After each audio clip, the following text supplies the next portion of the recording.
Hey everybody, welcome back to the Turnbuckle Tavern YouTube channel. It's me, Chad, and Mike Bellcaster. That way, this way. What's up, guys? That How's it way, going? we're gonna try and talk a little Slammiversary. I don't know if we'll go blow by blow recap, maybe, but hit the big points, and because I think there's some big questions coming out of Slammiversary. I took notes. Shitload Yeah, of dude. I'm prepared, brother. It was one of those shows that kind of snuck up on me. Like I was debating to get it, knowing that I was going to get it, but I'm still like, Yeah. do I want to give my Saturday night to it? But obviously, Kenny Omega, being a diehard AEW fan, being a Oh, fan of yeah. this Forbidden Door, I'm like, I can't not watch this. Oh man, they got us hook, line, and sinker. Yeah, dude. Yeah, It's yeah, man. great, man. Um, so they kicked it off on the pre-show. They had Decay with Havoc and Rosemary won the titles from Fire and Flava, and Fire and Flava's been killing it. I mean, Hell as a yeah. tag team, good match, title change. Thought that was an interesting way to get people to buy the pay-per-view, but then the pay-per-view kicked off with that Ultimate X match. Fuck yeah. No, I missed the pre-show. But like I was watching it today because I was at Warrior Wrestling yesterday. Quick little plug for them Awesome. because it was a fucking Yeah. badass show. But yeah, I wasn't expecting anything magical from any of this except for the Omega at the end, But this Ultimate X match, holy shit, they tore the house down. There was awesome spots, good action. It's just back and forth. I really like what's his name, Rohit. Rohit Raju, yeah. Rohit Raju, man. The rope getting the title. Oh, That shit was hysterical. so good. Really, really, yeah. So well planned spots, and especially for what's it called? An Ultimate X match. It was a banger of an Ultimate X match, man. It held up to every previous years, like going all the way back to like the early Impact days, man. It was a really good. I really like the what's it called? Petey Williams, man. Dude, Petey Williams still got it, man. Still got it. He hit that crazy ass Canadian destroyer. I thought he killed the dude. Oh my god, Chris Bay's Chris leg. Bay, yeah. Holy shit, man. And like it was a really, really solid match. I think it was one of the higher rated matches in my opinion, off the card. Yeah. It blew away most of the whole pay-per-view. Yeah, And I think this match was impressed. Yeah, dude, this match and the main event, I feel like were the two, and I like the women's the women's title match was good too. Yeah. I felt it was a little rushed, but this match was just spot after spot after spot. Yeah, he traded that crazy ass Hurricane Rana and almost killed himself. Oh, I know, holy man. shit, dude! And that was fantastic, man. It was so. There wasn't a dull spot in it. Like they did that crazy ass submission, where the dude was hanging upside down from the ropes, and like they had everybody else's. Everyone was tied into it. Yeah, that was. Yeah, I know they've done that in the past, but never that fucking insane. It was really cool, man. Yeah, it was just a solid watch, man. I really, really enjoyed just the whole damn show, but that Ultimate X match really, really got things on a good level, coming out with fire. They were blowing shit up. It was beautiful. Yeah, it's like you grab them. It's like Kiss. When Kiss plays a concert, they open with Detroit Rock City, they close with Rock and Roll All Night. You hit them hard right out of the gate. And with this, you had Ace Austin, Chris Bay, Petey Williams, Rohit Raju, Trey Miguel. They're all classic X Division guys, and then the champion Josh Alexander. He's kind of the oddball as far as like the type of wrestler he is, but I love that they let him continue his reign and he kept the title. Yeah, no, he did really good. Like I kudos to everybody involved in that match. It was just well booked, well planned out. All the spots weren't there was no rushness to it. Nothing felt off about it. It was a really solidly well put together machine. And Josh Alexander was so fucking good in that match too. And I was like, I've seen him before. I'm not the biggest fan of him, but I was sold tonight, man. And I was like, damn, this is so good. Oh yeah, look at that. Yeah, what a lineup, man.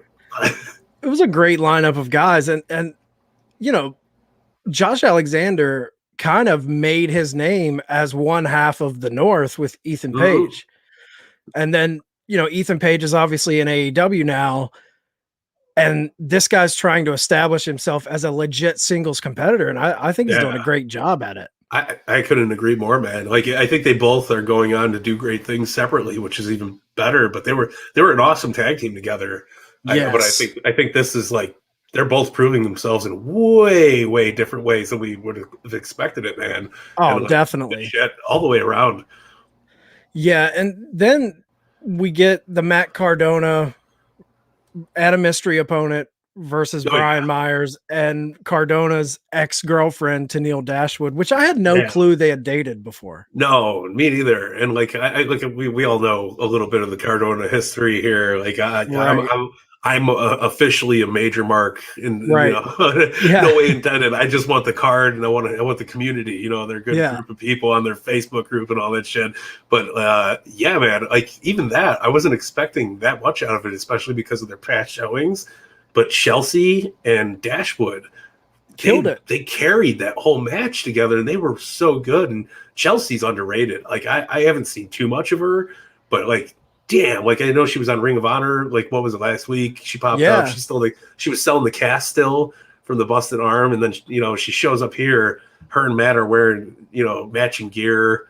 And like listen, Matt Cardona's like him and Brian Myers. They're not my favorite workers in the world, but they always put on a good show. Like as much as they can. Like it's hard, especially when you're trying to shake these old gimmicks of the Kurt Hawkins and Zack Ryder shit and like. But they really did a good job today. It wasn't there was no fuckery going on. Yeah, exactly. It was a real match, and it was like it was actually really good. I think Chelsea and Matt work really good together, which real life couple doing their thing, really cool. But it was just a really solid ass match, man. There was a hot start to it. Chelsea got a huge ovation when she came out. Huge. And I think she was expected.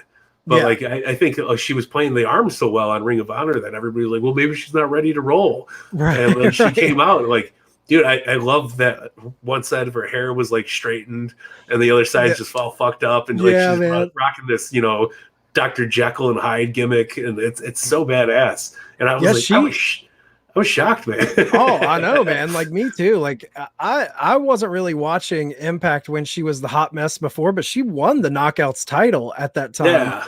And we saw her go to NXT. We saw her get called up a little bit on the main roster in WWE, and there was kind of like a stigma with her that I feel like WWE didn't give her any chance to succeed. So everyone kind of looked at her almost like she was a scrub in the ring. But last night, like the thing, not that she was like putting on a 5-star match, but the thing that really stuck out to me was, dude, she had charisma. Like her charisma was jumping off the screen to me. No, her and Dashwood worked so well together too. Like it felt like there was good chemistry there. And she was, like really good chemistry, which is just crazy because like I've never seen too much of both of them working together. So like it was thrown out of left field, and I really thought Cardona's cup spot was actually I popped for it, in the cup with the rhinestones on it. It said always ready, and then he used it as a gas mask on Myers, which was just fucking awesome. Yeah, like it was a quick match too. It wasn't like dragged out. Which sometimes you get these matches in Impact that are dragged out. And you're like, oh man, I felt like this was like perfect timing. A really good, solid match, man. It went like 6 minutes. I mean, it was perfect. It was a perfect little in between match, and this was exactly. And this one to me was the first match. Obviously, it was the first match that we got that had a surprise. Chelsea Green was the mystery opponent or the mystery partner, but I guess it's the first question of the night is like, with her having this working relationship with ROH, and now she's in Impact, and she cut a promo, I guess, on their social media with Cardona, and she pretty much said like, I'm here to stay. She wants to go after that title. So that's cool. Yeah. What's Chelsea Green? She's in ROH now. Open up more forbidden doors, man. Yeah, man. Like it's a trip. Yeah, it's giving us, and our ROH is kind of getting into that partnership thing now. Yeah, and you know what? We've talked about it a million times. I'm excited to see. I hope Ring of Honor does. I want to see more Ring of Honor talent in AEW. I Me would love too. to see more AEW and Ring of Honor talent in Impact. It was, and vice versa with Ring of Honor too. I think none of this is not hurting anybody. That's Right. the cool thing. Like, it's all very beneficial. I would not be watching Impact right now if there wasn't this Forbidden Door bullshit going on. Same. And Same. and not in a bad way. It's just like I only watched it like in 2008 to like 2012 or something like that, and it was like good. I would check in, here and there, watch some internet clips, but I was never following it as much as I have been since 10 years ago. So Right. this is badass. Like, it's super cool to see everybody like kind of just teasing and getting together, and I love all of it. And I think me and you both. I mean, I'm the same way. I wouldn't be keeping up with it week to week if it wasn't for the Forbidden Door stuff. And that to me is a testament to the people that say only AEW is benefiting from this relationship. And I don't agree with that. I think a lot of people are watching Impact because of this relationship with AEW. Yeah, I even beg to differ. I think AEW is kind of not getting so much out of I this. agree. I think Don Callis and the Good Brothers are like just a little bit of salt on the AEW end. I don't think that AEW is pulling too much from this, which is also making it more interesting, because it's like, well, what's going on? And then like you see, like we've had Matt Hardy, Private Party, Right. Tony Khan at Impact. Jerry Lynn popped up. Jerry Lynn, and I mean, come on, it's Jerry Lynn. Who's not going to pop for Jerry Lynn? Right. Yeah, exactly. But I think AEW is the one getting the least benefits out of all of it. And thank you. Thank you. I've been saying that because to me, it's like, what are they gaining from this?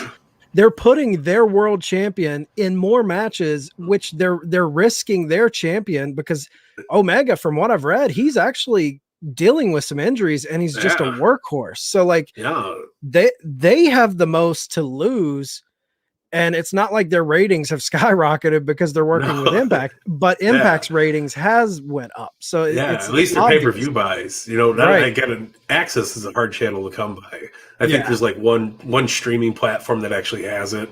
And then like you have to find it online, or is it available on Fight TV? I'm not 100% sure about that. I don't think so. I don't think it is. Yeah. So like I have an Impact membership. I've used it like twice.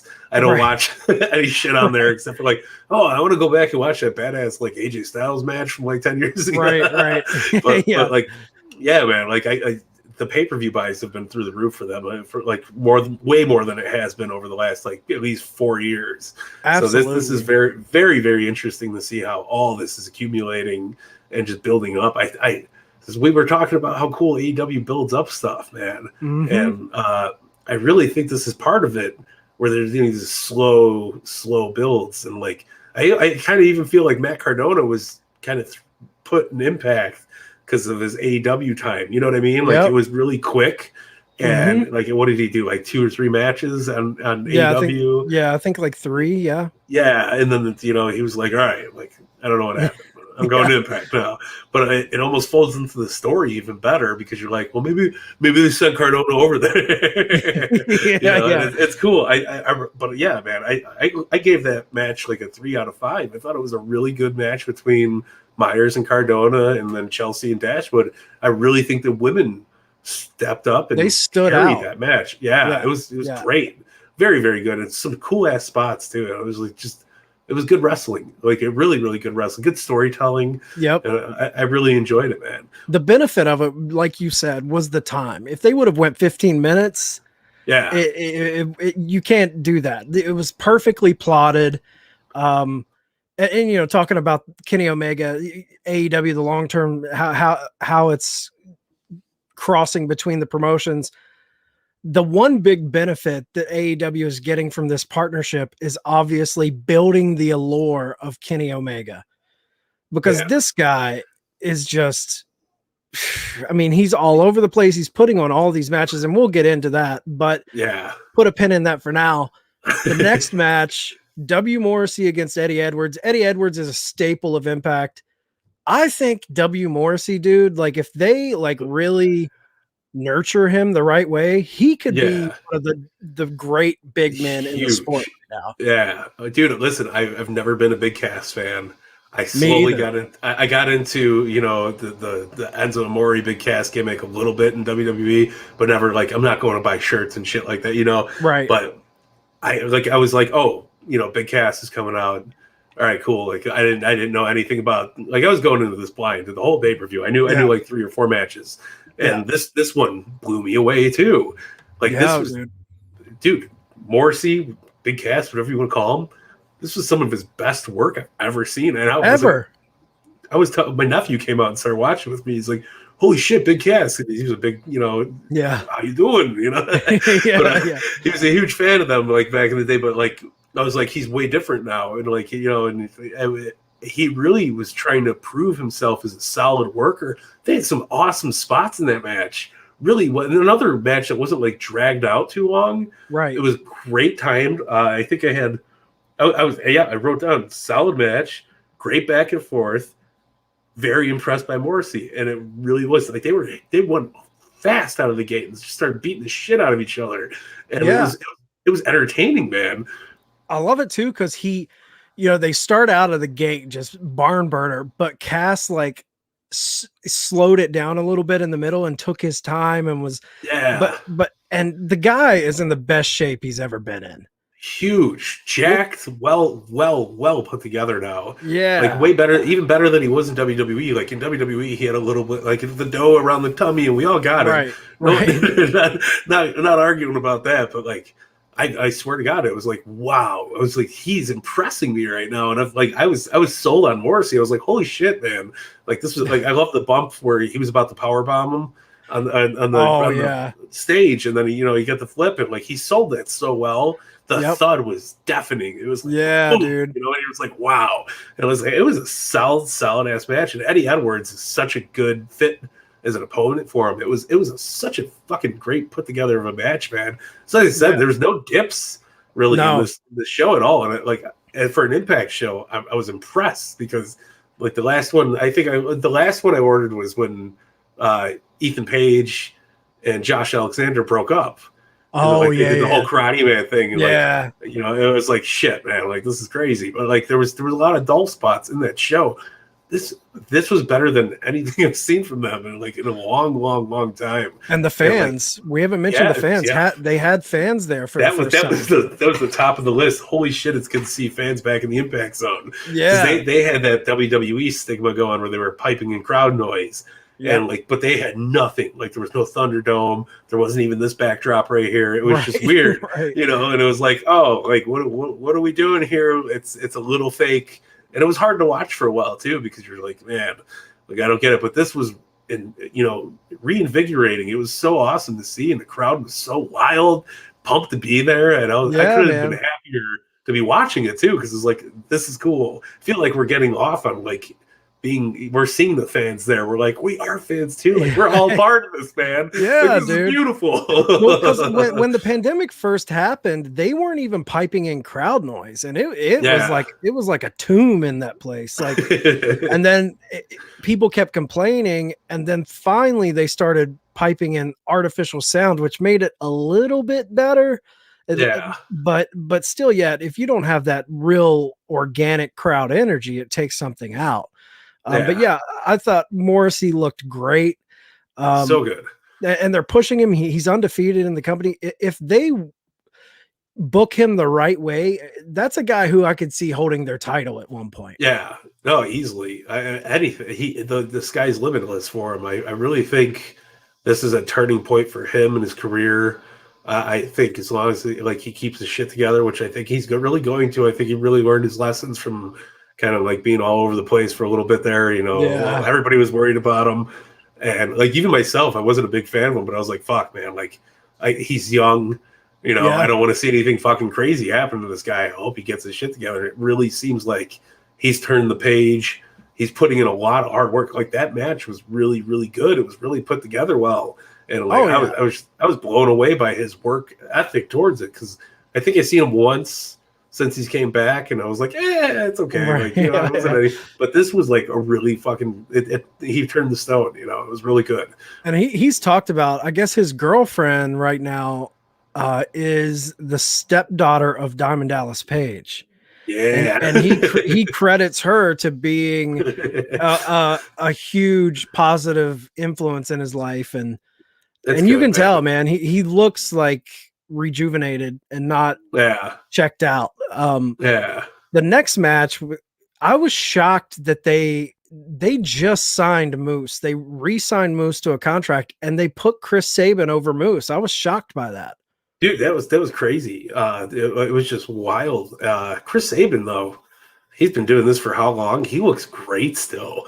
Like, Yeah. you know, like our generation, you see guys that go like 20 years, they look like shit sometimes. Right, like, yeah.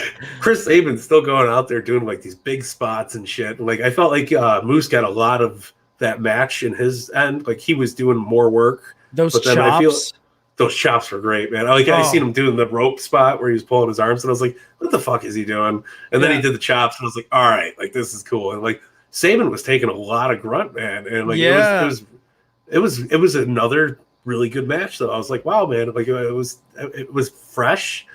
I think Sabin was really, really good. Again, great back and forth. The what's it called? The moonsault. The power slam or whatever the fuck that was. I thought Moose died. I was like, holy shit! Spanish fly? Is that what they call it? The Spanish?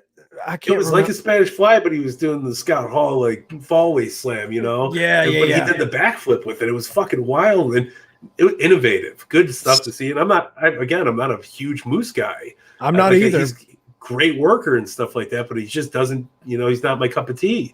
But super tonight, athletic. Super athletic, and like that was such a good solid put together. That Spanish fly spot thing was one of the craziest shit I've ever seen. I love the spot when he's chopping him on the outside and the crowd starts chanting for one more, yeah. and Moose goes to do one more and he just double birds.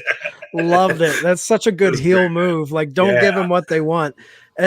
I'm interested to see where Moose goes from here, just because, you know, he lost to Kenny in the last pay-per-view, and then he loses to Chris Sabin.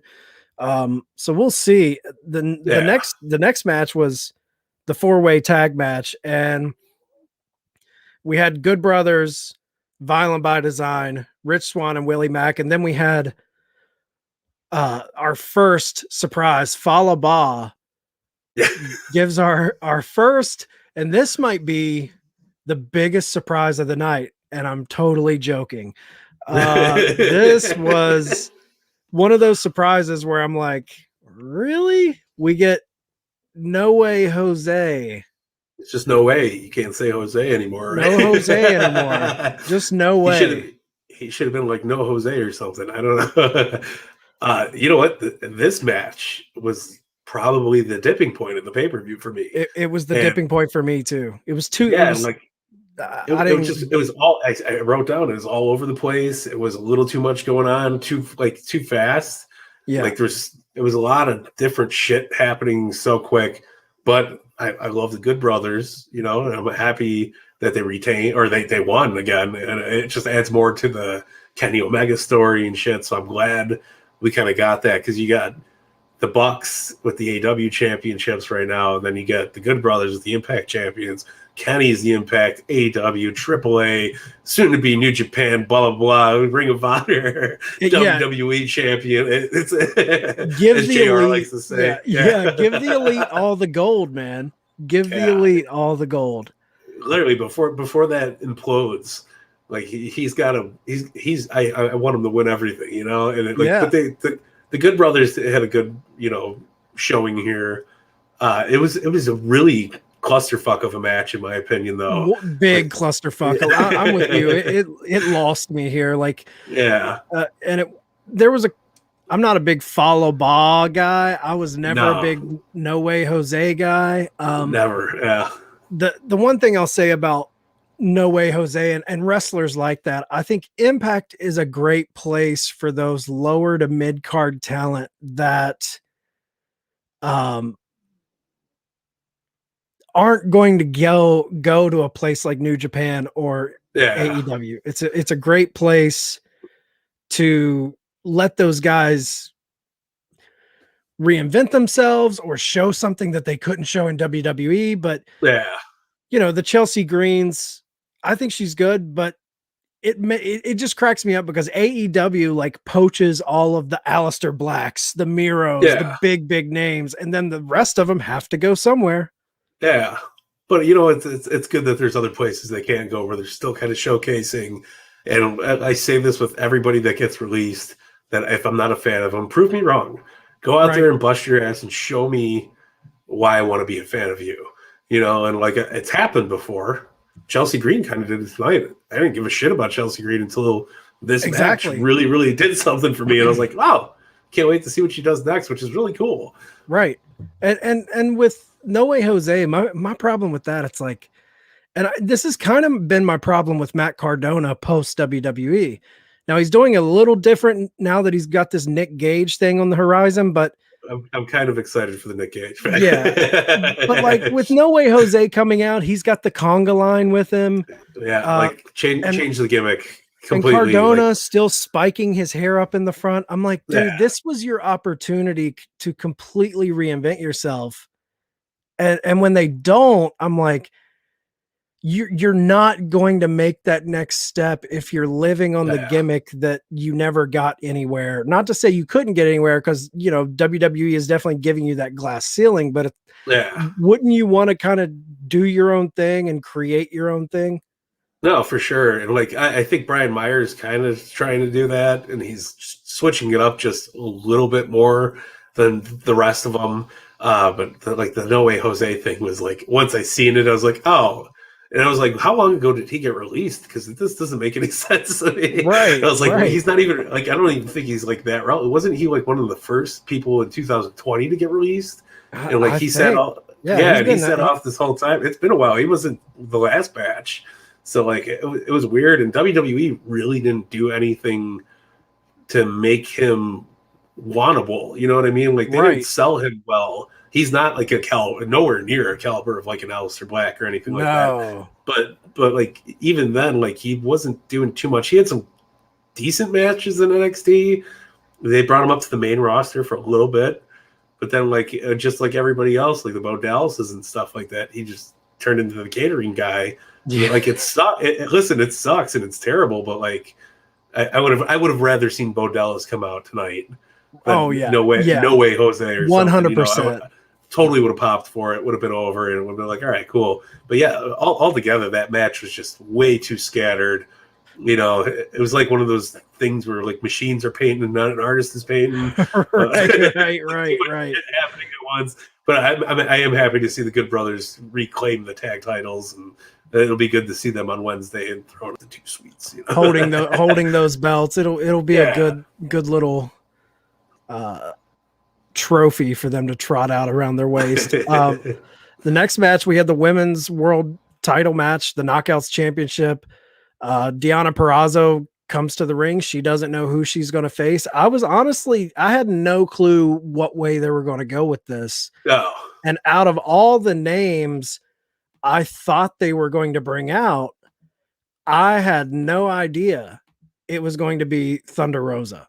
Yeah. And I mean, come on, look at the gear, the face paint. Like she's over as fuck right now, especially with all her work in NWA, AEW. She's been doing really, really good. I almost think this is really neat because she's almost like a trifecta now. Yeah. Like we got Impact, we got NWA, we got, AEW, and she came out. It was a really solid, really good match. Thunder Rosa got a huge ass ovation, which was cool. Not huge on what's her name, Deonna Purrazzo. Yeah, there you go, Purrazzo. I mean, haven't seen too much of her work. She's been, obviously she's the champion, so she's doing some things right. But I feel like they carried this match really well. It was well put together. Again, unexpected. I felt a little at this rushed. point, I thought it was a little rushed. I felt at this point that the surprises were almost over. It was a little over the point now. Like we're like, because like you used to, when we get to Callahan and Kenny Omega, you see this beautiful video package right before the match, and it's like fucking it builds it up so much better. I felt the surprises were like lacking that now.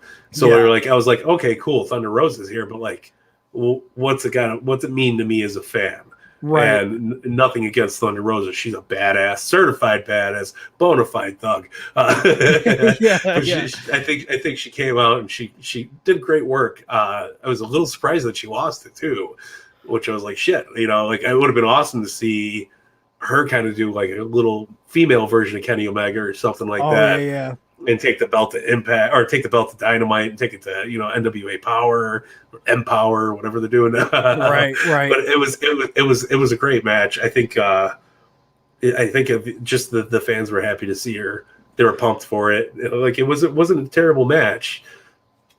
Well, and it was one of those things where like the big thing, Deonna Purrazzo, NXT cast off. She's had great matches with Jordan Grace. The cool thing of this with Thunder Rosa coming out, Thunder Rosa has been jumping, to AEW. So it wasn't a big shocker. Like I didn't expect her, but when she came out, I was like, okay, this isn't Tessa Blanchard or some Yeah. crazy signing, but it's cool to see NWA flirting with Impact now because those two companies more than anything could help each other.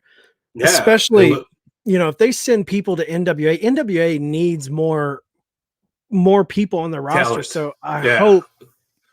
I hope this partnership flourishes. Yeah.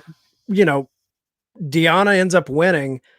And then it looks like there is going to be a bigger partnership because who walks out but Yeah. Mickey James? It was beautiful too. Like it was really cool. She had a great moment there too. And I like how they kind of played like you're stealing my moment thing. Right. And she was, and then all shit went that they started beating the shit out of each other. Yeah, quick. dude. It was like, and it was good. The cool thing is about this Impact NWA thing is Billy Corgan kind of knows. I'm not going to say kind of. I think he absolutely knows both spectrums of both sides of both companies because he was just he owned Impact like how long ago? 2 years ago.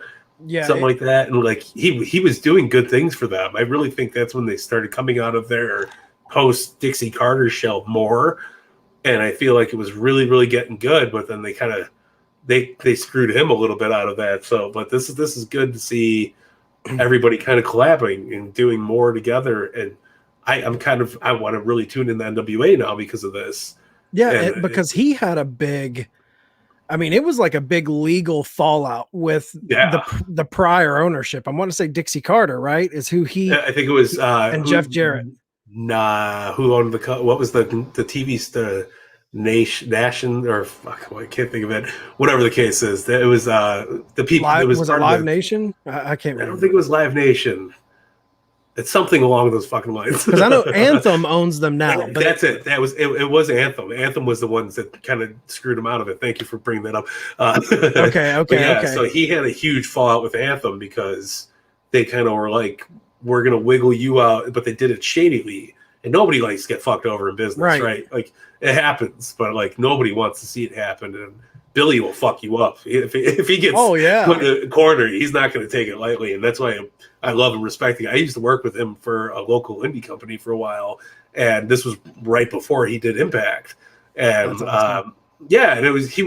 I love him to death. He's a smart guy. Yeah. Really knows his shit, especially with wrestling. Like huge fan of like the Harley Race era. That's and awesome. Like when we would talk, I'd be like, man, I'm jealous because I didn't get to grow up in that day and age. Right. Oh, you had The Rock and Austin. It's still okay, man. But I was like, yeah, but Harley Race, brother, like that was good shit. Yeah. But like, so he's a historian in wrestling at this point, and like he was just trying to. I really think he's got an eye to better the overall product. I really do. Like I think he's very smart. He doesn't blow his spots. Even when we were doing the independent company, he would make sure there was somebody there, especially like if he wasn't because he was on tour or something, that would run shit. Like he brought Raven in, and Raven was like our head booker for a while.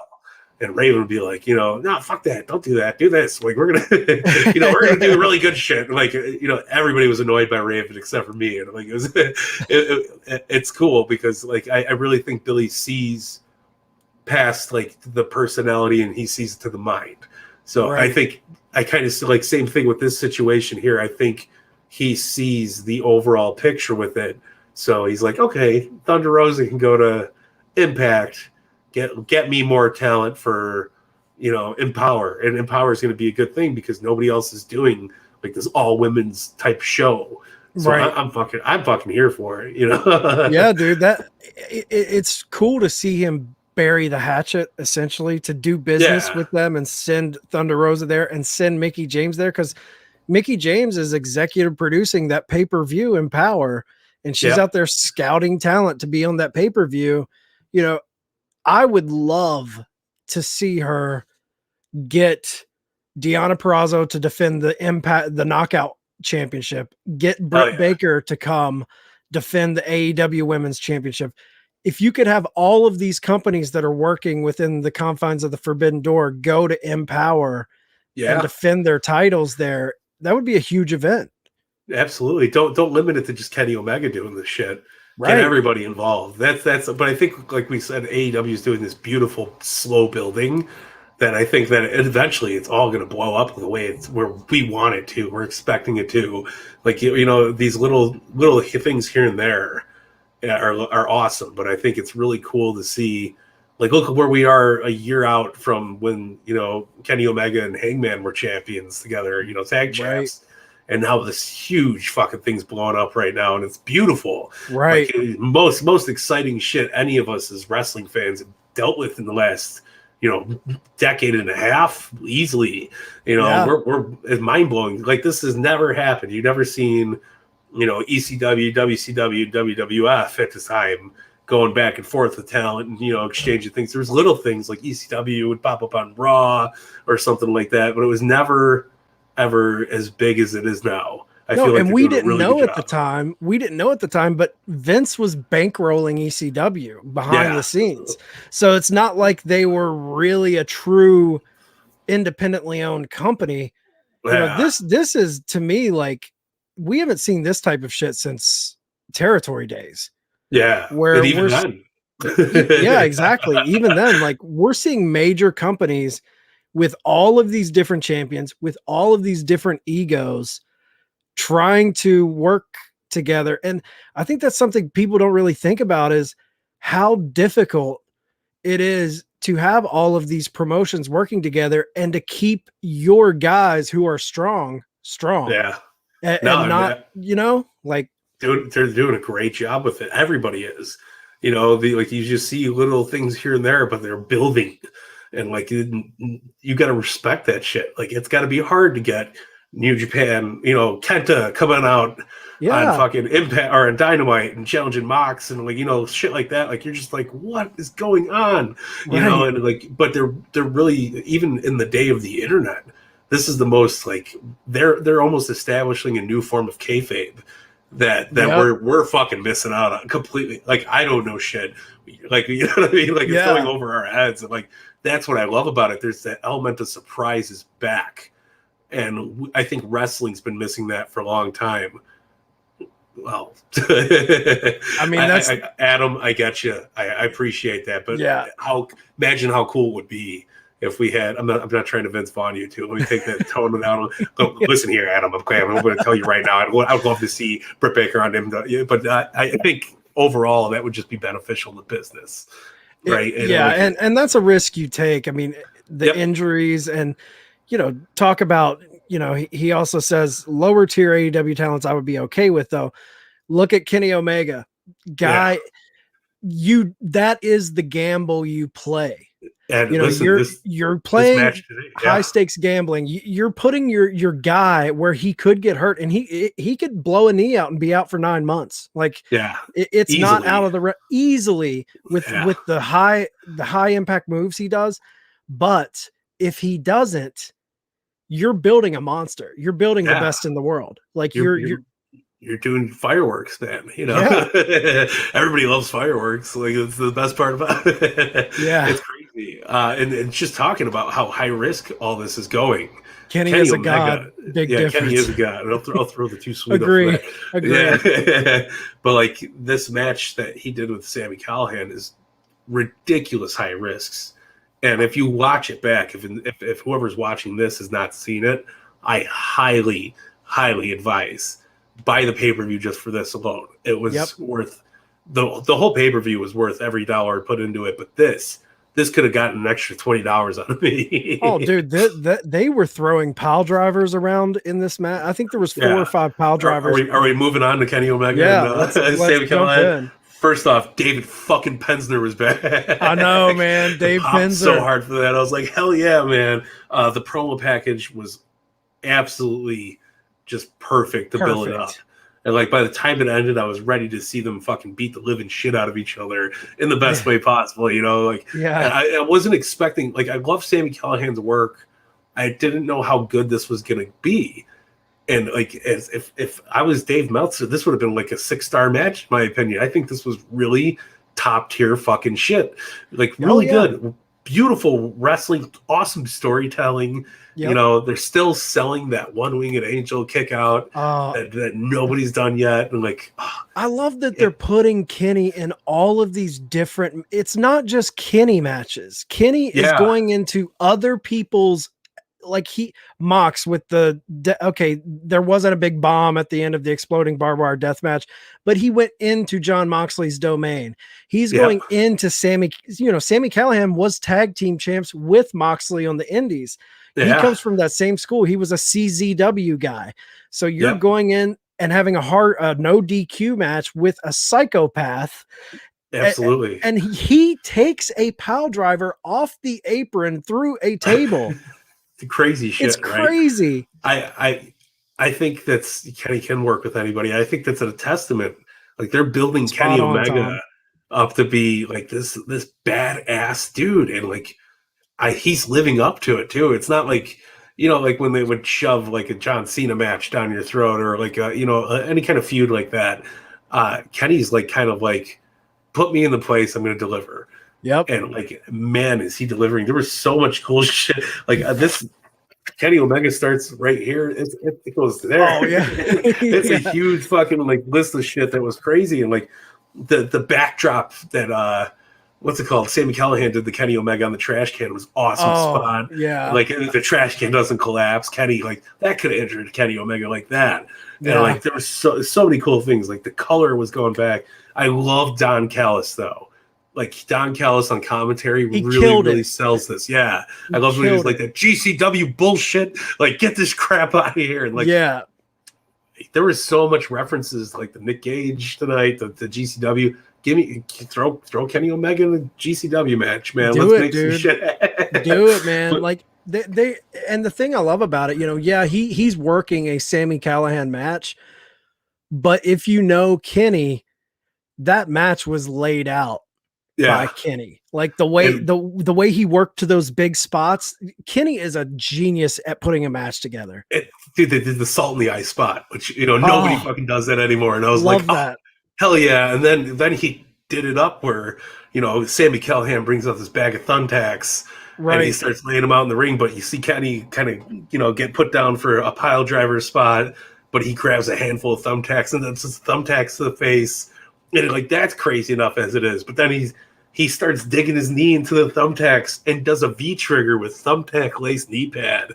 Like there was the storytelling in this was fucking beautiful. And you knew as soon as he's digging his knee into those thumbtacks, you're like, oh, here comes I think the V-trigger is one of the most vicious looking moves, and it's not even his finisher. Yeah. Like I love that move. I love when he goes at him multiples. Like, you get one, and then he jumps back and puts his knee into the fucking the thing again. He's like, come on, motherfucker. Yeah. And then after the second one, he takes a handful of thumbtacks, puts it in Sami Callihan's mouth. Closes it and does it again. And like Sami Callihan's selling is so well here. He looks like he's vomiting at points. Yeah. Like and you're like, wow. And I'm like, I really loved after the salt spot that he grabbed the ref and was like, fuck you. And and then he puts Brian Hebner out and like, everybody's like, what's going to happen? And he lost nothing in this. No, like he came out looking like a tough son of a bitch. Like he looked like a guy you can't kill. Like Kenny kept hitting him with everything, and he's still on his knees, bloodied Yep. up. Like, Loved it. so cool, man. Like the pizza cutter was like right off the start, and it was really like, oh shit, he's got a pizza cutter, right? Like, but then it got better from there. Like that was just the beginning of it all. Like, Kenny was the first one busted open. You know, he wasn't taking any digs. Kenny is absolutely on a level that I don't think we've seen before, and that's Don Callis sells that so well, especially with their history. A god among insects. Like, I don't know. Did you ever listen to Lance Storm and Don Callis' podcast from New Japan, like when they were doing New Japan? No, but I bet it was amazing. I wish it was still on. Like, I wish you could still go back and watch it, because he was telling these stories like, I knew Kenny Omega. Like, this is how good the storytelling is because it stemmed back to that. He's like, I've been friends with Kenny Omega's family. I knew his uncle. We both had discussions when he was a 6-year-old that he's going to be the best damn wrestler. Yeah. And like, this was like right around when Jericho joined New Japan, you know, and started doing his shit there. But like, the seeds were being planted. Don Callis was building up what we're seeing now all the way back then. Like, and it was, it's almost so cool. It's like, because I would listen to their podcast more than anything back in the day. And I was awesome. Like, because I love hearing Don Callis talk. Like, he's like Jim Cornette, but with a sense of mind sometimes, you know. And he's like, but like his promo work, his voice, like him on commentary was so awesome. He's like, fuck this hardcore shit. He's like, what is this? And like, he kept swearing, and then like D'Lo Brown and him have great chemistry together. Like, dude, I'm telling you, man, like, it might make me sound like a total mark, but in my opinion, Don Callis right now, I know everyone's big on Heyman and all on Paul Heyman's nuts, but to me, there is no one in the business right now that is better than Don Callis. Yeah. He's killing it. He's killing it across every brand. He's, you know, when he comes on AEW, some of the shit he says, I will literally be laughing out loud. It's so good. And then he goes to Impact and all of that. He is like, I agree, Tom, like completely. Callis is already in the top 3 managers of all time. Easily. Entertaining as fuck. He's the closest thing to a Bobby Heenan we will ever get to see in this fucking generation. And I mean that in a way where he's more extreme than Bobby Heenan was. And like, it's crazy, right? And yes, I'm at a point where I think Don Callis is way better than Paul Heyman. Paul Heyman was great at when he was with Brock, but I feel like it's almost like they're trying to package him now. And we're getting an anti-Paul Heyman that we were not used to, because he's like, everything is the best. I'm Paul Heyman. Right. This is the big dog. But Don Callis would come out and be like, Roman Reigns couldn't tie Kenny Omega's shit. Yeah. I don't want to hear your bullshit. And like, I love the Rose.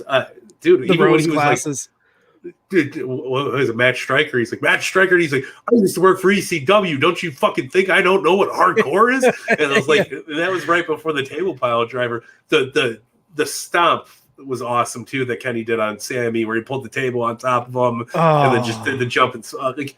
There were so many well put together spots in this show. I was fucking blown away. Like, at this point, I'm like jaw dropped and the match isn't even over. I'm like, holy shit, thumbtacks in the eyes, thumbtacks in the mouth, thumbtacks from the V trigger. Yeah. Callahan's doing fucking awesome selling, great work. You know, I love that spot where he was getting hit with everything and he's like, hey, fuck you, Kenny. Yeah. And like, this put over Sami Callihan way more than I've seen shit with Sami Callihan before. Right. You know, like that job well done on all parts, because that's what they were doing, you know, and like it was so awesome. It was, man. It was like, and I'm not even big into these matches, like the hardcore. Like, I love them. I mean, I grew up an ECW fan, obviously, but they're not like, I don't go to every death match that comes locally. Yeah. But when the beauty is, you see Kenny in a match with Jungle Boy, then you see him go do this match with Sammy. Yeah. You see this building story with Hangman. You know, he is literally like, he's painting his masterpiece, man. Yeah. And he's adding every different color under the rainbow into this masterpiece. And I think when, you know, you have those haters who want to always compare him to Roman Reigns, who's the best in the world. But to me right now, like those fans who are deciding to be critical instead of enjoy the ride, 5-10 years from now, when we look back on this is a legendary story being told Yeah. that will go down in the history books of professional wrestling. Yeah, you could not have said that any better. I feel like whatever golden era definition is, we are living Yes. in the golden era. And whatever we thought it was before this, we're just starting to see some crazy, amazing shit go down. Yep. And in a great way. It's not like, there's no washing on it. It's not, I don't know. It's just not fake anymore. It's No. almost turning wrestling. Like I said, we're getting a whole new era of kayfabe that Oh we don't yeah. even know about. Like look how many people knew Thunder Rosa was going to be there. Right. How many Malachi people Black. knew? Yeah, nobody knew fucking shit, and that's the cool thing. That's what I think the Attitude Era really, really strived off was the big surprises. And same thing going back to before Attitude Era. Like nobody knew Scott Hall was going to show up on Nitro. Right. And be like, hey, yo, you don't know who I am, but you know why I'm here. And it was like, you're like, what the fuck is this? Like, but I feel like we're really, the impossible is happening again. It's crazy, man. You're right. You're dead on. It's like we're getting a blending of the unpredictability of the Attitude Era. Like anyone can show up anywhere at any time, and we're also getting that territory system where, man, these companies could work together. And it really right now what we're seeing is WWE do their thing and then everyone else with complete unpredictability. Yeah. Like I wouldn't be shocked if Nick Aldis walks out on AEW and challenges Cody or I would opt for it. Yeah, anything like that. Like any of these champions, you're like, dude, anyone can show up at any time because Scott D'Amore at Impact, Billy Corgan at NWA, the head trust at New Japan, and Tony Khan are all praising each other in interviews about how easy everyone's to work with. Yep. So now it's like you've got these 4 brain trusts with the 4 biggest companies outside of Stamford, Connecticut. Yeah. And it just makes you feel like shit, dude. Literally anything can happen. And that's what makes wrestling exciting. Yep, and on top of that, you have Tony Khan, who's not afraid to fucking call out WWE on shit. Yep. Which, like, that one thing, I remember everybody was like, what the hell is this? Like, some people were saying it makes them look sloppy and shit, but I say, nope, that was him going, hey, Nick Khan, go fuck yourself, because I've been carrying wrestling for the last year, and I really, like, anybody who's watched AEW over anything during the pandemic really seen AEW strived, they pushed, they kept going, and they're like whatever direction they normally would have went. They weren't afraid to do big reveals during the pandemic. They weren't afraid to bring in Matt Hardy's and Christian Cage's and FTR, Big Show, all this shit.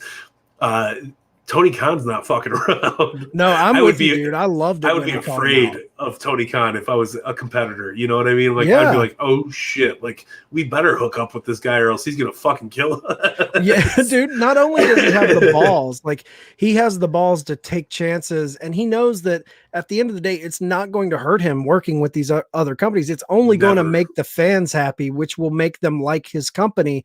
But not only is, he's a risk taker, he's also a multi-billionaire who can open a checkbook. And if he really wants to compete for someone, he can go get them. Yeah. And he will fuck you up with that checkbook. Yeah, dude. Like he's not out of the realm of like hiring somebody like a Brock Lesnar or something. No. Not saying it would ever happen, but he's got Brock money. He's got fucking whatever money he wants to throw towards this. And but not only that, we're really, really seeing that he's got a really great mindset for the business. Yes. That was unexpected. We've seen so many companies throughout the years that popped up, like, P. Diddy's joining blah, blah, blah to start a wrestling company. But like Tony Khan's got more money than P Diddy's got. Yeah. Like, but he's also like, he's a bigger fan like me and you are. Like, he's been booking shit his entire life when he was a little kid. Like, Yeah. I love hearing the stories. Like, no, Tony brings his notebooks to the shows, and it's like, oh yeah, no, Don Rocco's going for blah blah blah. You're like, what the fuck is this shit? He's like, yeah, that's what I used to do as a kid, man. I'm like, I got my TK shades right here. I'm prepped and ready to roll. oh dude, I'm telling you, man, I love it. It's crazy. He's a fan. Like, yeah, I've said this before on the podcast. You know, we're always blowing smoke up TK's ass because we love him, but yeah, he is, you know, if you remember the UFC, when the UFC first came out, they were bleeding money. They needed to sell it. And I remember Joe Rogan saying something like, what the UFC needs is a fight fan who's also a billionaire. yep. And what happened? A fight fan who was also a billionaire bought the company. And that's what we're seeing right now, is we're seeing a rival promotion who is ran by a super fan, and not some smart mark thinks they know how to book the business. This is a guy who is a legit lifelong fan who has a mind for the business. There's a difference between just being a fan and being able to book wrestling, but this guy has it all, man. Yeah. No, like, if you're comparing, like, Dixie Carter was a well, Tony Khan's a fucking ocean. And like, and he's out here making waves. He's showing us shit we've never thought was imaginable or possible. And if it was, it wasn't on this kind of scale. Like, and that goes into the end of the match, which is who shows up. I'm going to let you do it. Come on, who showed up? The lights go out. Okay, so beautifully too. So Kenny wins. He hits the one winged angel on the bed of tacks. Yeah, beautiful spot.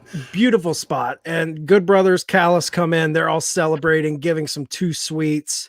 As you seen Callis was like, "Come on, Kenny, so too sweet." Everybody's like, "Oh shit, okay, we're too sweet now." They go and right before the hands sweet connect, it was like this, and then it was like, and fucking Jay White shows up, man. The switchblade. Oh man. Crazy. I didn't know who it was going to be, honestly. No. Like, when the lights went out, and then when the screen came on and it had that Bullet Club emblem, I still didn't know. I was like, are we getting Tama Tonga? Like, yeah, who is it? And then when Switchblade came up, I was like, holy shit, the leader. This isn't a member of the Bullet Club. This is the current leader of the Bullet Club. We're talking about, when you think of leaders of the Bullet Club, you're thinking of Finn Balor. You're thinking of AJ Styles. You're thinking of Kenny Omega. And now you're thinking of Jay White. So, and I fucking absolutely loved, like, Callis was doing the, come on guys, let everybody too sweet them. And then Kenny kept putting their hands down, like, no. This is fucking serious. Like, shut up for a minute. Because Kenny, he lost to him in his last New Japan match, right? Am I wrong with that? Yeah. So, what? And he offered him, he gave the spot in the club. He gave him the T-shirt, the black T-shirt to put on, and then they went to Too Sweet, and Jay White turned his back, attacked Kenny, so that he doesn't trust this guy. Kenny doesn't trust Jay White, and dude, the style matchup here, is when these two guys clash, because obviously we don't know when, but they're setting the table for it. Yep. Absolutely. And they might even be setting the table for the Elite versus the Bullet Club. Yeah, which would be, I seen somebody comment somewhere, I forgot where it was, but they're like, imagine if this was the next Blood and Guts match next year. Oh, if we got fucking melt me right now. Call me butter and throw me next to the lobster, because I'm fucking melted. It's crazy, man. You know, like, we are on the verge of seeing this happen, and like, even when Kenta showed up, like, they're like, look at Kenny. He's like, nope, fuck this. Like, this is not something we should be throwing up fucking signs for. Like, I'm scared. Good selling on everybody's part, because like, it's almost like the Good Brothers are like these goons at this point. You're right. Like, I love them in New Japan. I kind of get tickled by them in AEW because they're almost goofy to a point where they're like, they're not paying attention to the bigger picture. Yeah, and they're just like, yeah, brother, it's good stuff. We're just doing, like, talking shop-a-mania, brother. Yeah. Right. But I think, like, it's going to come to a head so well, where it's going to be this massive fucking blow off. I don't think any of us are ready for it. You know what I mean? Like, that's what I mean by like how crazy this all is. Yeah. I feel like we're getting. This might be the biggest blow off in wrestling history since Hogan versus Andre. Dude, you know what I mean? It could be massive, man. As far as like the global wrestling community. Yeah. Step outside of just the States. You're going. This is a storyline that crosses the ocean. Yeah. This is a storyline that the longest company in the world outside of WWE and NWA is New Japan. They've been around since the early 70s, and they're arguably the biggest company in the world outside of WWE. AEW, New Japan, WWE, those are like the three big ones right now. But I mean, this is a monumental storyline if they push this. Like, absolutely insane. I would be sold even if they were like, let's go do this in New Japan. Let's go to the fucking Tokyo Dome where it all started. And like we'll do a half branded show and or New Japan versus fucking AEW. Yeah, it doesn't got to be the whole show, but like I could see it happening. Like remember when the Elite was announced and it was AEW was announced, Double or Nothing, when they're all sitting at the Tokyo Dome and they turn their phones around. Imagine one day I'm being the Elite, it's the Bullet Club, and it's kind of like the same setup, and they just open up their phones and it's like AEW versus New Japan. And I feel like the Japanese fans would be fucking going ape they shit. Love Kenny. They love Kenny. They love the Bucks. They love Cody. They love you can't not sell a good show there. Oh, that would be awesome. I like that. Jay White will cost Kenny the elimination 5-on-5 match against the Dark Order page, and that would set up so many different directions too. Dude, there's so much.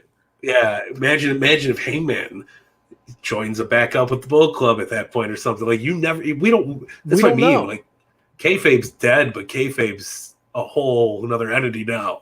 Well, there's so many moving parts, man. Talking about this new kayfabe era that you've brought up that I love. I love that concept, right? Because it's so true. Because this new kayfabe era, it's existing because of the Forbidden Door is giving us so many options that we can't fully grasp the behind the scenes partnerships that are going on, or what these sides are willing to do, or who these sides are willing to send across promotions, that it keeps us in this state of like, what the fuck is going on? and man. It's so well done. And dude, I'm telling you, 2022, okay, say 2022, you get AEW, New Japan, Impact, AAA, NWA, all put together a super card in a stadium the size of like a WrestleMania. They could sell that out. I guarantee they could do a Wembley sellout if it was everybody against the Mans. You know what I mean? Like, yeah, so many question marks in the business is such a good thing. It's a great thing. It's a great thing. That's what sold the Monday Night Wars. Is because we were always like, we were tuning in, but we were wondering who's jumping ship next. Yep. Like that was in the back of the mind all the time. Like we loved Austin, we loved Hogan, we loved The Rock, we loved Goldberg. Like we were just like, yeah, man. Well, maybe not so much Goldberg, but we were really into it. We're like, yeah, like this anything could fucking happen. And like that died when WCW was bought and ECW was bought. Yeah. Because it was really, really like it was great for 3 months, maybe a year tops.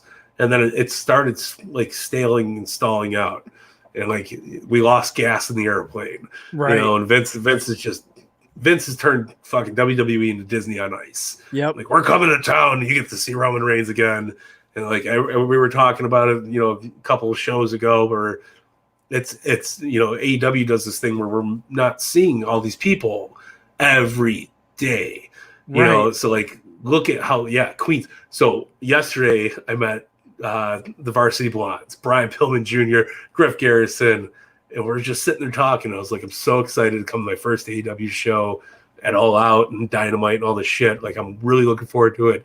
And Griff Garrison looks at me and he goes, we almost sold out New York in one fucking day. Oh, no, He's man. like, I'm excited for that. And I was like, I'm so, like, there's a state of pride from being a wrestling fan and supporting these guys where like Absolutely. you see this that it happened when AEW was announced. Like there was all those people shitting on them saying that you couldn't sell at a 10,000 person arena. Fucking 30 seconds, boom, All Yep. In was sold out. Yep. I couldn't get a ticket to All In. I couldn't fucking get a scalper ticket to All In. I was Yeah.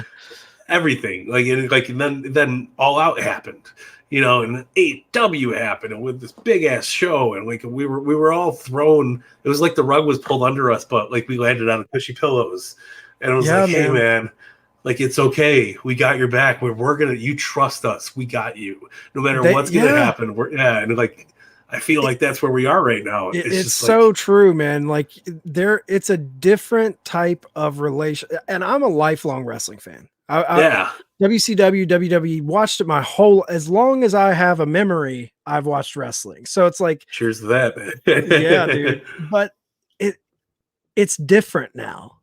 So different. The relationship I have with wrestling right now and this company in particular is it's undescribable. Like you feel like you're part of a movement. And I Yeah, think that's that. And it's not a fuck WWE mentality, but it's like, I'm with this startup company essentially day that, one. and we're proud to Yeah, help them grow, and we want to be there, and we trust them because they trust us, and they haven't let us down yet, really. no, So it's like the symbiotic relationship between the fan and the promotion right now, and and them working with New Japan and Impact and the Jay Whites coming in, all of that is a product of this situation with the fans and Tony Khan and this company and this new fresh way of booking wrestling, and being 100%. open to working between the promotions. Dude, if AEW never was created, you would not be seeing these relationships like this. No, never, You ever. you And like wouldn't. the best part was too, is year one for AEW. All these companies were like, no. We're not okay with doing things yet. And everybody's like, well, there goes the Bullet Club, fuck it, whatever. And like, it almost made it better because Right. it was like, a tease. It was like, okay, you can go to the strip club, but you're not taking the stripper home. Like it was Right. like, Right. and then like now we're like getting everything that we could have ever imagined. Yep. Like video game nerds for wrestling, fig fetters. They're living out their dreams right now. Yeah, Like man. it's like, Everything.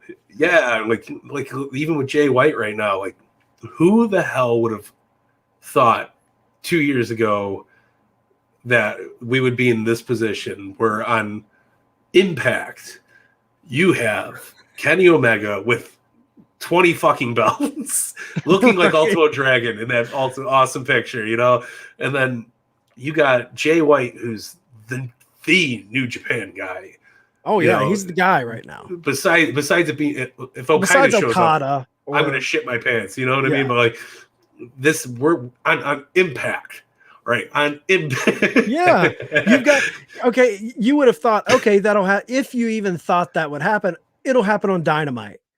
But no, Absolutely. we've got Omega and Jay White showing up on Impact. It's like, Yep. what the And fuck is after going he on, fought dude? Sammy Callahan, who's the GCW guy or the CZW guy, and then like you got Don Callis calling out Nick Gage, and like I'm sure there's gonna be a Nick Gage tweet tomorrow. He's like, "Fuck Don Callis, I'm gonna fuck him up. I'll cut him Yeah. to shreds, bro." Right. Like, Well, GCW's already commented on it, and they said Kenny they- Omega has an open invitation to come hell get yeah, some. dude. And you So- know what? I wouldn't even put it past Kenny Omega to show up at GCW.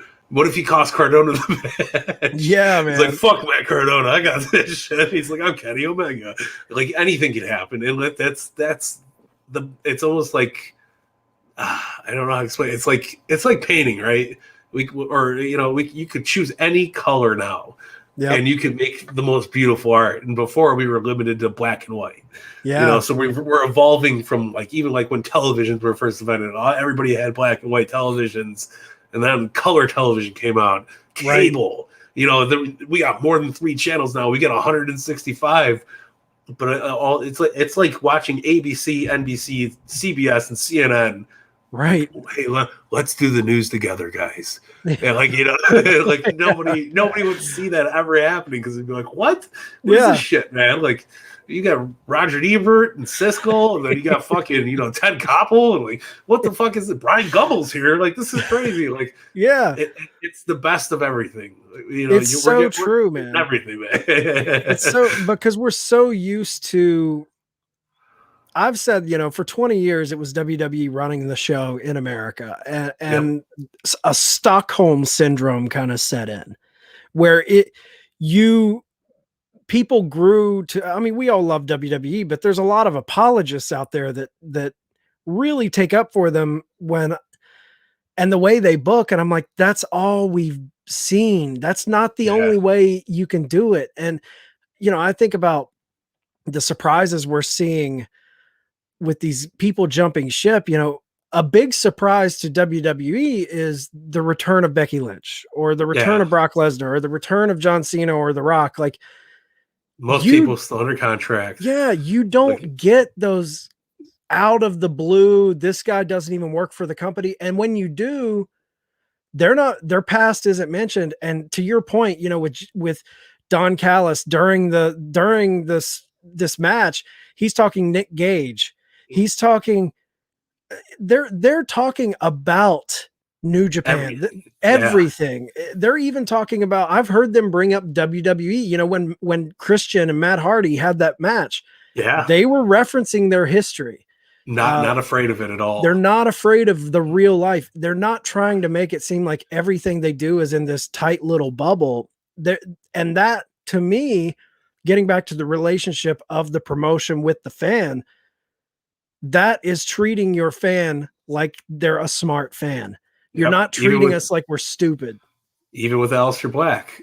Right. Shows up. It's like, check it out. My eyes fucked up, guys. Right. Remember that? And then they were tweeting, him and Buddy Murphy were going back and forth with each other, like, hey, fuck you, buddy. Hey, fuck you, buddy. Man.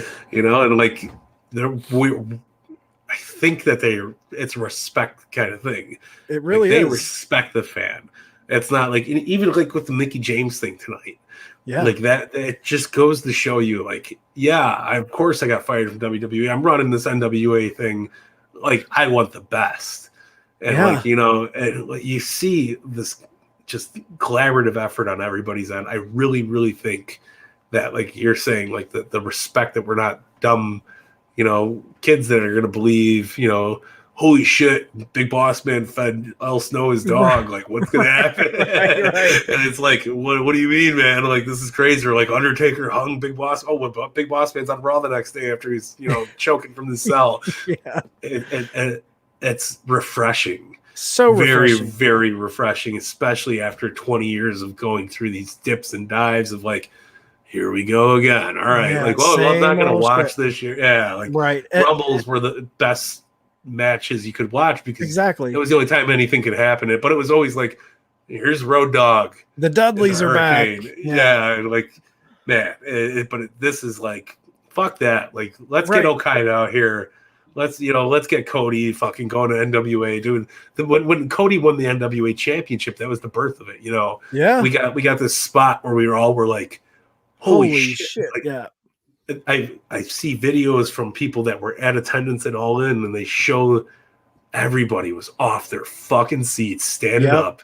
They felt emotion for the first time in years, where it was like, oh, Dusty's boys got it, man. Holy shit. Dude. Like, it brings I got goosebumps talking about it right now. It was beautiful, and like we get these rare moments that are just like nothing. Sleeve, socks, nose, armpits, fucking. He's got aces everywhere, dude. To your point, Mike, the Mickie James segment was a great example of what we were talking about them because in that segment, Mickie James is pushing NWA and the Empower pay-per-view coming up at the end of August. She's pushing that. She's on Impact. Selling the Impact the women's champion of Impact, and the Impact women's champion in Deonna Purrazzo references, take your trash bag references the firing from WWE. So that Beautiful, dude. everything is being played. And Everything. after she just wrestled fucking Thunder Rosa, who's been a mainstay in AEW NWA and AEW, and you're like, what? What the fuck is going? It's this is the good kind of clusterfuck, not like the it's chess. the big It's tag chess. match. WWE is playing checkers. They've got their little board of people that everyone knows, and it's good. They do good stuff. I think the Roman Reigns thing is fine. It's good, but they're playing within their little playground. And then you go over to AEW and Impact and New Japan and NWA. Yep. They have their little playgrounds, but they're a part of a bigger playground where they're playing chess. They're moving all these pieces around that WWE is not willing to move around. Yeah, and if you like, listen, I'm not here to shit on WWE. If you watched, I did the SmackDown recap with Tom and Anthony from the the Titantron, and like I was trying to be as positive as I can, and I really did enjoy having fans back, but that wasn't enough. Right. There's so much goofy shit that happened where I was like, okay, and we're missing Money in the Bank right now, but I don't feel like we're missing Money in the Bank right now. It's just we've become so familiar with the WWE product and the way that things go. Like, okay, somebody. The best thing that could happen tonight is somebody wins Money in the Bank and then cashes in and changes the outlook that we're kind of already seeing down the road, which is not going to fucking happen. Yeah. Like, we got Goldberg showing up tomorrow night on Raw.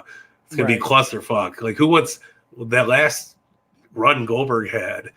It was messy. And then they did the Mania where Drew McIntyre put him out in like, what? It was a 3-minute match. It was like a reverse Goldberg match. Right.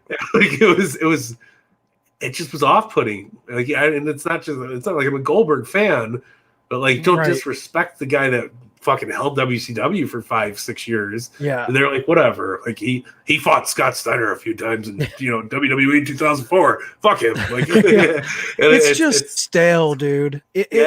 Like, even I mean, the Roman Reigns thing, it's good, but it's still like predictable to me a little bit. Yeah. Like, he's not going to beat it. Edge isn't going to beat him. No. Like, it's going to continue. They showed that when he held the title up on SmackDown. Like, it was like, no, don't do that again. Like, and if Edge does win, I'm fucking happy that they went a different angle. Yeah. But it's not going to happen because they're going to build this all the way up until fucking WrestleMania again. And it's going to be, whoever the fuck they can come up with. And they have great talent over there. Like we always say, we're never putting down the talent. I was impressed with Seth Rollins on SmackDown. He looked great. He looked great. I guess the thing that bothers me about it is, and I think it's something that a lot of fans maybe don't think about, but I just know for myself, I can feel it when I watch their product, is you can tell that every wrestler is wrestling the WWE style. Yeah. And when you watch other promotions, AEW, Impact, especially AEW, I feel like AEW, we're getting those guys from WWE that bring that style, but we're also getting the luchadors that bring that style. We're getting guys from Japan who bring that style. We're getting indie guys who bring their own style. And they don't try to mold them into everyone needs to wrestle this way. We can't do these type of moves. They let everyone run. So it is like a buffet of pro wrestling, where in WWE, it's that same style. The matches might be great, but they always seem the same in the way they're executed and delivered. Yeah. Listen, you can't bake a cake with one ingredient. You know what I mean? Like, you have to have sugar, you have to have flour, you have to have frosting, you have to fucking cherries, whatever the fuck you're putting in the goddamn cake.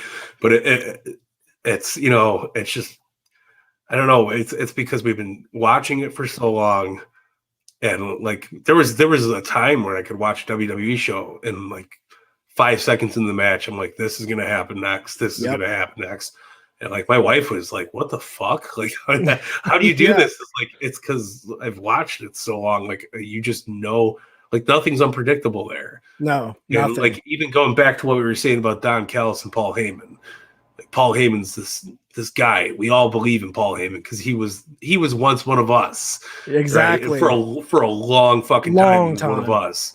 Even up until like that halfway fucking through his speech, WWE run, the dance that he gives on Beyond the Mat. This is the fucking dance. I love that speech. No, it's you know like we all really wanted change when he was rehired again. And right. for 5 minutes a night we would get a change, but that was it. Yeah. It didn't go beyond. It didn't go beyond. You know, Brock Lesnar is here to tell you. Like he sounds like Gilbert Godfrey a little bit. It's like this fucking asshole. But yeah, I really like when he took over SmackDown, and then or it was Raw and Bischoff hit SmackDown, or vice versa, whatever it was. I was really hoping like there for a minute. Like maybe, and that's what we always get. We get these teases. Like maybe that's it, dude. They suckered me with that shit too. Yeah. They suckered me with it. I'm like, oh shit, they brought back Bischoff and Heyman. Me and Sneed both were texting each other like, oh shit, Pritchard's back, Heyman's back, Bischoff's back. Things might change, and then nothing changed. Nothing. That's when I was like, Pritchard's just a different color rug for the office. You know what I mean? Like, and it sucks, and it really does suck. Like, look. Like everything, Road Dogg being there, like, but then they put people like Jason Jordan as the head of talent. Yeah, this kid that's younger than me is. They fired Arn Anderson and Jim Ross, so Jason Jordan. No offense to Jason Jordan, but I don't. He doesn't know the business well enough to be making kind of decisions like that. Right. And I love the kid. He was a great worker. Sucks his career got short. Yeah, Ready, Willing, and Gable, man. They were fucking awesome. And like, what was it? The Alpha, right? That was what it was. American Alpha. American Alpha, and like, great. It was the closest thing we had to a modern day, you know, world's greatest tag team, and like, you know what I mean, like that, and smoke and mirrors, and LEDs, yep. and now AR bullshit or whatever you want to do. God. But like that's like there's so many things that they put their effort towards besides their actual product. Like, cool, the jazz is all cool, but if you don't have a good bassist and a good drummer, the band's gonna suck because you gotta have the groove, man. You gotta have there's nothing that's gonna have a rhythm, man. Like that's why we love bands like Kiss and Pantera. Pantera was like the perfect package of everything. You had the fucking world's greatest guitarist. You had this badass motherfucker Phil Anselmo on vocals. The Machine driving the drums and Vinnie Paul. Yeah. Like, oh god damn. And Rex Brown just coming in and like. Yeah, dude. You gotta have it's a machine. You have to have every piece, and to, I brought up the way their matches all feel the same to me, and I think another thing, the rules that they set for themselves that are kind of ridiculous rules. We can't say that. We can't acknowledge this. The way they treat their legends. And they but the big thing right now for me that's really setting Impact back to Slammiversary apart and AEW and all of these companies apart is the willingness to acknowledge what's going on in the history of the business and in the current state of the business and the willingness to work together. Their closed door mentality, I'm appreciative of it because it's allowing these companies to actually offer something completely different and to be a viable competitor / option for wrestling fans who are maybe tired of the Stanford product. Absolutely. Like we've grown up, we don't want to see Doink the Clown anymore fighting, the fucking garbage men and all this shit. Yeah. We're here for realism. We're here to see the best bout machine take on the fucking king of the Bullet Club, this is right. This is shit that like you said, fig fetters and video game guys are the ones that are dry. Like they're salivating from the mouth right now because they're like, I've been doing this for years in my game, and they're fucking they're going down, dude. Like it's like the excitement's there for us natural fans who've been watching since we were fucking kids. We're pushing 30s, 40s, 50s, whatever the fuck it is, but like.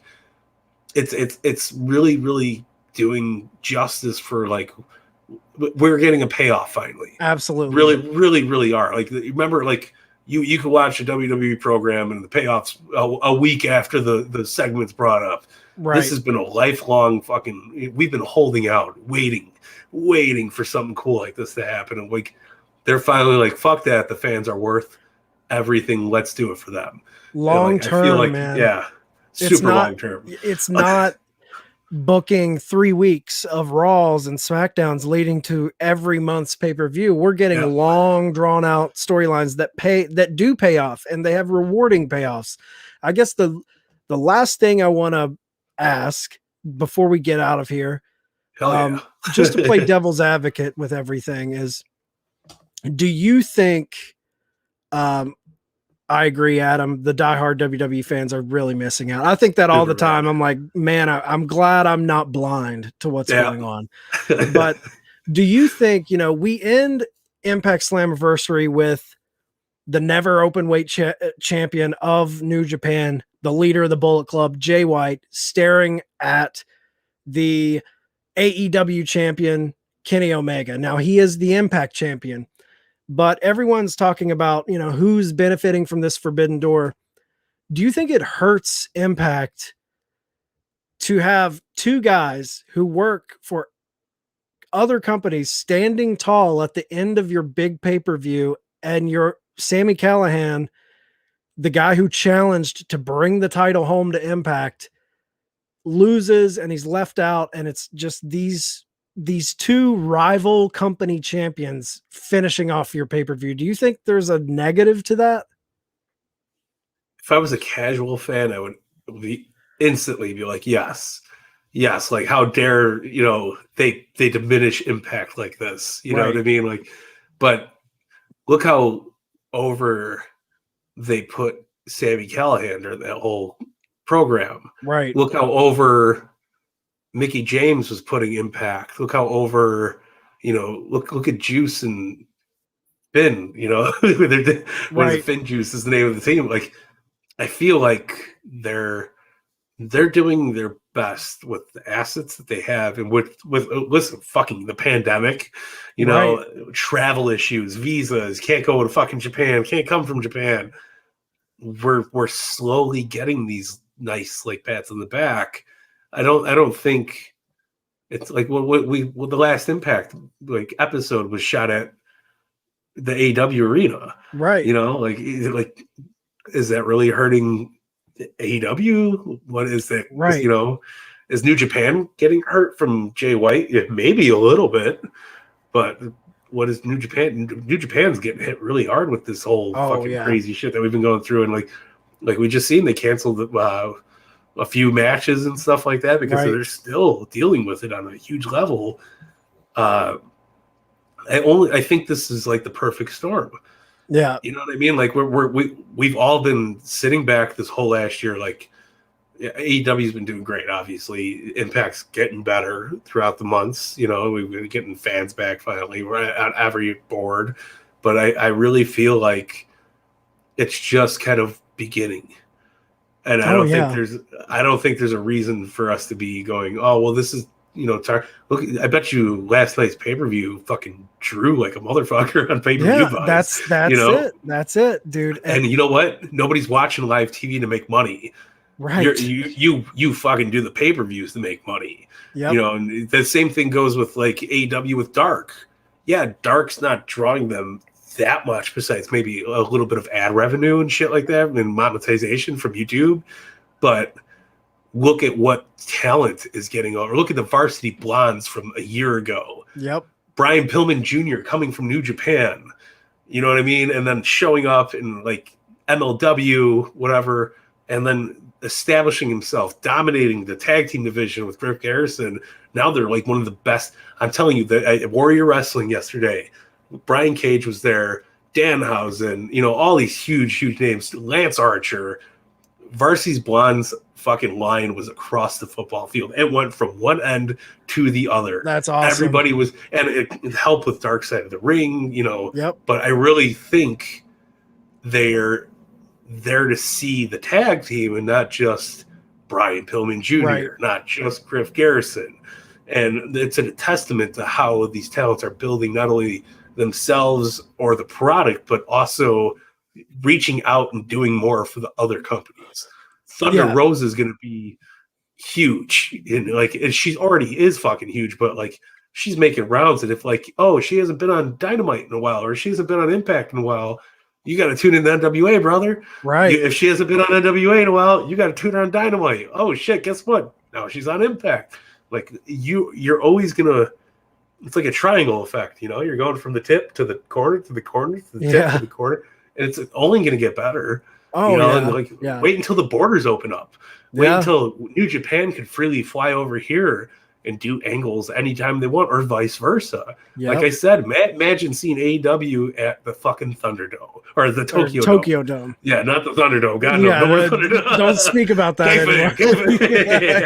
But yeah, man, like I feel like the possibilities are completely endless, and yeah, it might look like it's diminishing one company or another at some point, but I obviously think Impact has gained the most out of this so far. Yeah. And it's only going to get better. I'm with you, man. I don't see the argument of people taking losses and it's downgrading anyone right now. Yep. One, their numbers. People having these guys on there, it's bringing more people to watch. Number one, we've talked about that. But you know, these partnerships are creating a realm where I don't think it's necessarily important who wins and who loses. And it's the overall partnerships and the sharing of talent that, to me, it's almost like I know they're all separate companies, but it's like it's one big collective of companies against the big company in Connecticut. Yep. And everyone's benefiting from it in their own ways. NWA getting their name out there while they weren't doing shows with Thunder Rosa and Serena Deeb holding the NWA women's title. All of that. Impact having Kenny Omega represent them, bringing in more eyes and viewers. Now with Jay White, like the excitement of this happening and the hardcore fan base of these companies, I think, appreciate it. And when I hear people saying, well, this company isn't getting anything from it, and a lot of times it just comes off as AEW haters. Yeah. Like a lot of time it comes off as ignorance and casual fans who aren't bought in. So yeah, we're living in the world of wrestling Avengers right now. Like, how can the fuck can you not be happy? Exactly. That's exactly what it's like. You think, like, when Avengers was happening, they were like, well, this is really diminishing the career of the Incredible Hulk. Like, come on, guys. Like, no, he's in the fucking movie. Like, he's still getting a paycheck. He's still fucking getting story out of it. Like, give us what we want. Like, that's a great point. Yeah, because you want to see Tom Holland. Like, give me it all. Dude. You watch Iron Man, you watch the Hulk. Their storylines all co-mingle into the Avengers. Like, if you watch it all kind of, I think that's a great point. And Jay White coming out really sets the table for a whole other element, dude. Yeah, it's beautiful. So I guess for the future, this was a fucking banger of a pay-per-view. If anything, it's just gonna make me want to watch Impact more. So I'm tuning in on Thursday. At the end of the day, Impact fucking won. All right, the end of discussion. Like now, I'm even more curious to see what happens from here. And I'm sure there's a lot of New Japan purists out there that saw Jay White show up, and they're like, "Oh, well, I'm going to have to tune in on Thursday to see what's going on." So Bullet Club fans, you're going to drive up fucking numbers of the people that go to Hot Topic and buy wrestling shirts and not pro wrestling tees. Fuck exactly. So I guess we'll get out of here. Man. If you guys want. Anyone watching, please subscribe to the channel. Give us a follow. Ring that fucking bell. Turn the bell on. I think I've been live with you guys like 15 times this week. It's been great. I'm loving it. Like, it's good stuff, man. If you want to hear fans just talk wrestling and bitch and complain and do all that good stuff, then maybe make some sense out of some shit. Yeah, try to make some sense out of all this. Yeah, give us a follow. Comment in the comment section. Tell us what you think. Hit Tell us up on your Instagram. thoughts. Hit us up on Twitter. You know, you fucking all the ads. You can see it with it's this corner right here. Turnbuckle Tavern. Add Mike Belkis. Yeah. Chad, this badass motherfucker. Like, just hit us up. I'm always down to speak wrestling. You want to come combat me and tell me that Impact's fucking losing on this? Let's do it right now. Let's do it. Let's get in the comment section and go at it. Hell yeah. All right, guys. Swing a beer for the working man. Oh, hell yeah. Oh, hell. So if you made it this long, thanks for watching, guys, and we'll see you next time. Hell yeah.